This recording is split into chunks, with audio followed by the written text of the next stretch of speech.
One day, Henry was running out of water and struggling up a hill. But a little while later, Edward came along to help Henry to the nearest water tower. And once there, Edward whistled goodbye. Henry began to feel better during his long drink, but the trucks were feeling bored. "Let's break away!" Their loads were heavy, and the couplings were old. One of them snapped.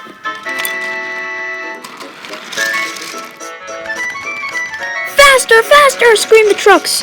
Further down the line, a sign read slow, steep bends and ravine ahead, but the silly trucks never saw it. Then, disaster struck.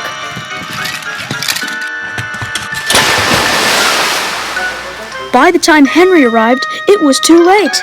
His driver looked down at the damage and sighed. "This was our fault. We didn't secure the trucks properly. Now we'll have to get a crane. Sir Topham Hatt won't be pleased with this." And indeed he wasn't. "Needless to say, Henry, you should be more careful when securing your trucks. You shall practice doing this in the yards until I can trust you again. Gordon can handle your goods work as well as express duties, although I don't think he'll like it." Edward felt sorry for the poor green engine. James, on the other hand, was delighted with Henry's dilemma. "Fancy not securing your trucks on the hill, Henry. They'll come back to spook you and your oversized firebox. Wow!" "And who's to say that you're not afraid of ghosts, James?" "Who, me? Afraid of those mythical fantasies that people make up on Halloween? Rubbish!" "Well, I'll tell you a story that'll make your funnel quiver." A long time ago, a little tank engine was returning home. It was a misty, moonlit night. Suddenly, the engine lost control and plunged over the side into the swamps below.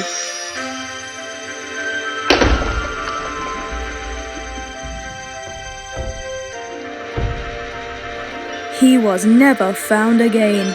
But many workmen will tell you that when the moon is full, they've seen the little tank engine try to get home. But he never reached the other side. "So what do you think of that, James?" "Nonsense, Edward!" And James puffed importantly away. "Don't worry about it, Henry. He'd probably be frightened if he really did see a ghost." This gave Henry's driver and fireman an idea. "Let's play a trick on James and see how he likes it." Next day, they discussed the plan to James's driver, who agreed. "We'll do it tonight." All day long, James had to take goods from the docks and deliver them to the stations.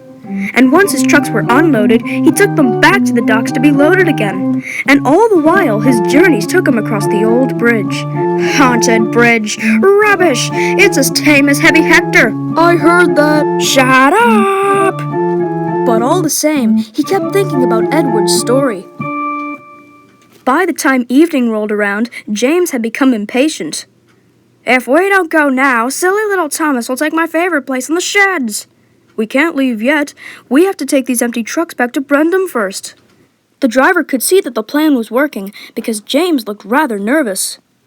Nightfall came and they set off. The mists were rising around the dreaded bridge. James whistled, and the sound echoed everywhere. Suddenly ahead, he saw some flickering lights. His driver knew they were only fireflies, but to James they looked like an engine. Next, his driver secretly threw a rock from the cab into the ravine below. "It's the ghost! Take me back, please!" As soon as James reached the safety of the shed, he closed his eyes tightly. "Spooked, are you, James?" "No, I'm asleep," and he refused to open his eyes. He did, though, when he thought no one was looking, just to make sure he was still in his shed.